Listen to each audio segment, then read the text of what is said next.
আজ মকর সংক্রান্তি। ভোর থেকেই গঙ্গার বিভিন্ন তীরে শুরু হয়ে গেছে পুণ্য স্নান। তাই আমিও আজ এসেছি পৌষ সংক্রান্তির শুভ যোগে মানুষের এক মহা মিলন মেলায়।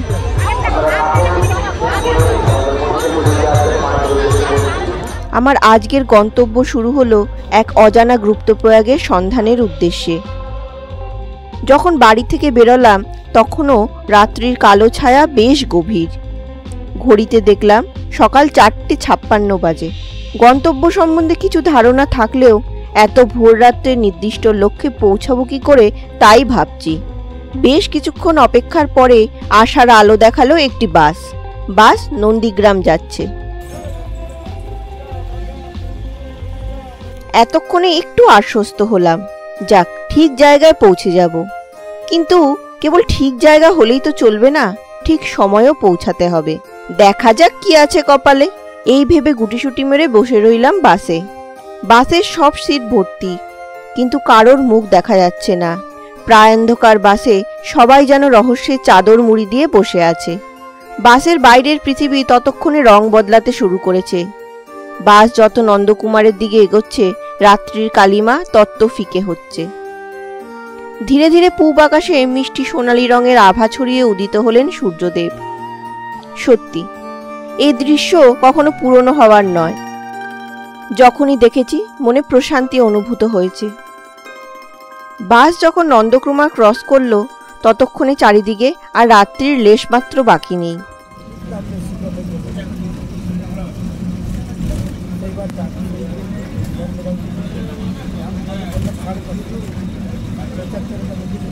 দশ 15 মিনিটের মধ্যেই বাস নরঘাট পৌঁছালো। ফাইনালি এতক্ষণে এসে পৌঁছালাম নরঘাট গঙ্গা মন্দিরে। লোকমুখে শোনা প্রত্যেক বছর মকর সংক্রান্তির পূর্ণ লগ্নে হলদি নদীর 2 তীরে শুরু হয় এক অভূতপূর্ব পূর্ণ স্নান। শুরু হয় 7 দিনব্যাপী বিরাট এক মেলার। এই বছর অর্থাৎ 2025-এ নরঘাটের গঙ্গা মেলা চলবে 13 জানুয়ারি থেকে 20 জানুয়ারি অবধি।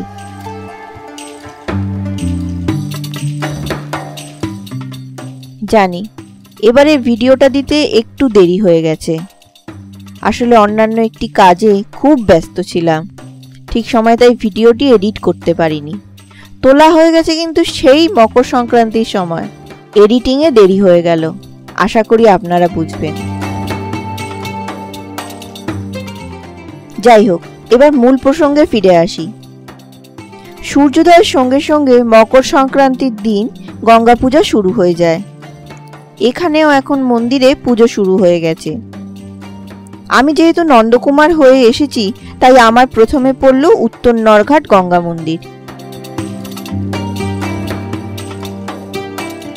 মাতঙ্গিনী ব্রিজের সিঁড়ি ধরে নিচে নেমে আমি এখন এসে পৌঁছালাম উত্তর নরঘাট গঙ্গা মন্দিরের ঠিক সামনে।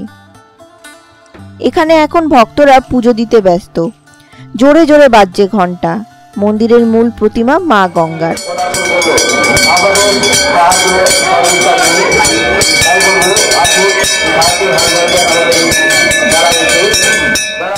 এখানে প্রত্যেক বছর সেম কাঠামোয় মাটি দিয়ে মা গঙ্গার অবয়ব গঠন করা হয়। এটা 22 বছর পুজো চলছে। আমরা এই প্রতিমা তৈরি করতেছি। নাম?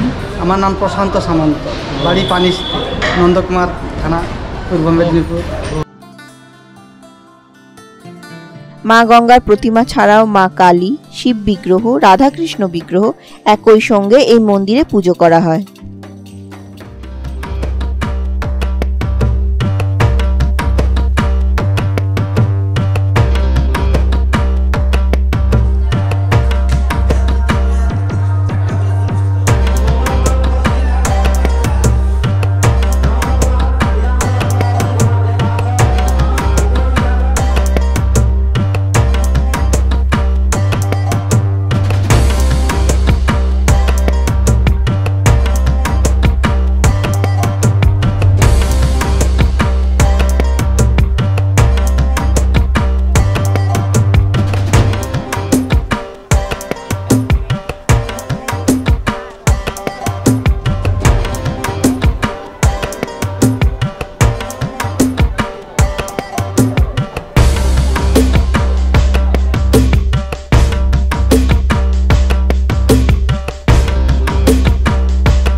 উত্তর নরঘাটে মা গঙ্গাকে প্রণাম করে আমি এবার যাচ্ছি দক্ষিণ নরঘাটের পূজা দেখতে।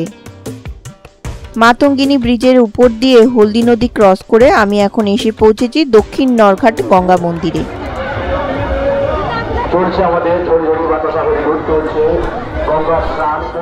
এসে দেখলাম বেশ প্রাচীন এই মন্দিরে প্রচুর ভক্তের ভিড়। এখানে ধামা ধামা বাতাসা লুট চলছে।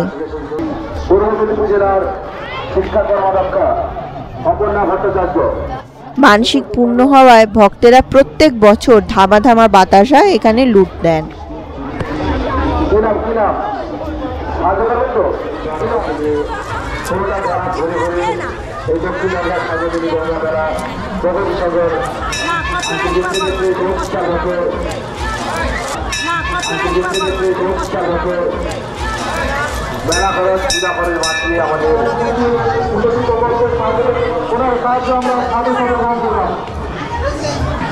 দক্ষিণ নরঘাটে মা গঙ্গাকে প্রণাম করতে গিয়ে দেখলাম ভক্তরা এখানে মা গঙ্গাকে হাঁসের ডিম উৎসর্গ করছে।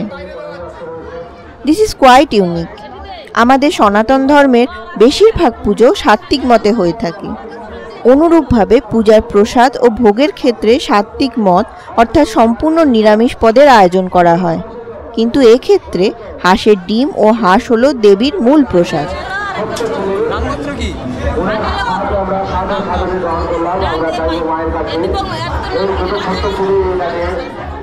ডিম কি পুজো দেয়? হ্যাঁ পুজো কেন? গঙ্গার মারি মানে যা সোয়া থাকে ডিম দিয়ে পূজা করার জন্য, সেই জন্য ডিম দেয়। আর কি কি দিয়ে পুজো দেয়?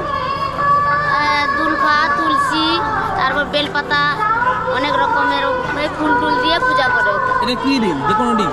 না না, হাঁস ডিম, যে কোনো ডিম না, হাঁস ডিম। হাঁস ডিম দিয়ে দিতে হবে।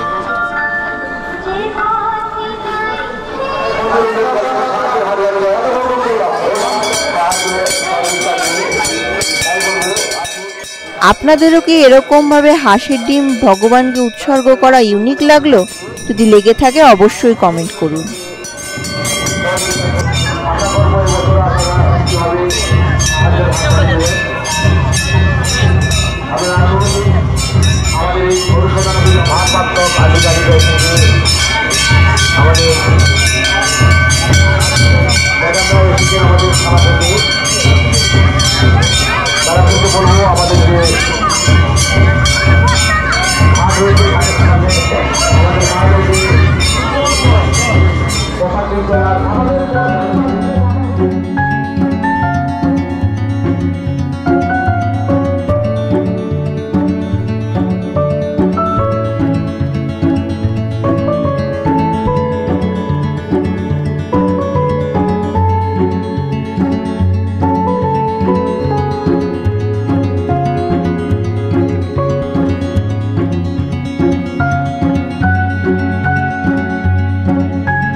ঘাটেও তখন প্রচুর ভিড়। অনেক মহিলা পুরুষ দল বেঁধে স্নান শুরু করছেন। কিছু বাচ্চাকেও দেখলাম কাঁপতে কাঁপতে গঙ্গা স্নান সারছে। ভক্তের ভিড়, চারিপাশের কোলাহলে জায়গাটা বেশ জমজমাট।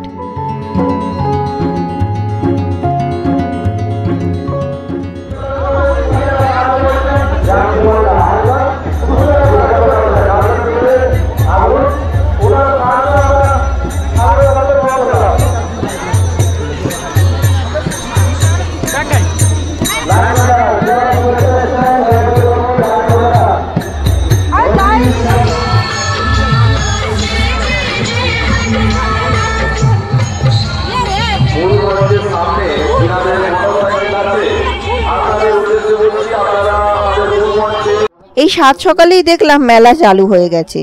খাবারের অনেক দোকান খোলা। ভক্তরা এখানেই লুচি, পেটাই পরোটা, জিলিপি খেয়ে বাড়ি ফেরে। তাই মেলা শুরু হয়ে যায় সেই ভোর থেকে। 40 টাকা বকুড়ি, 40 টাকা চুড়ি, 40 টাকা হাতের কলা, 40 টাকা হাতের নোয়া।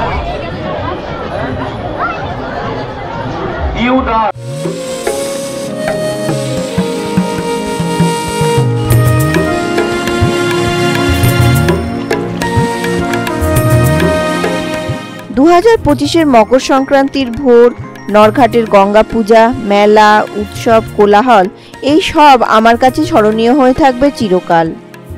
জন্মিলে মরিতে হবে, অমর কে কোথা রবে। এই সত্যকে অক্ষয় করে আমরাও একদিন পরপারে পাড়ি দেব। অনেক দৃশ্য থেকে যাবে অদেখা, এর মধ্যে একটাই শান্তি থাকবে।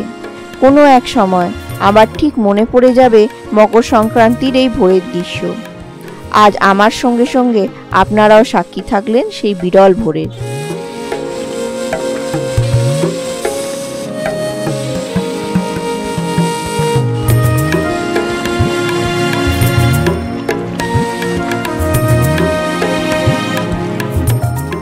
আশা করি এইবারের ভিডিওটি আপনাদের ভালো লাগলো, ইনফরমেটিভ লাগলো। যদি ভালো লেগে থাকে অবশ্যই লাইক ও শেয়ার করুন, আর সাবস্ক্রাইব করতে কিন্তু ভুলবেন না। আপনাদের সঙ্গে আমার আবার দেখা হচ্ছে পরের ভিডিওতে। ততদিনের জন্য বাই বাই।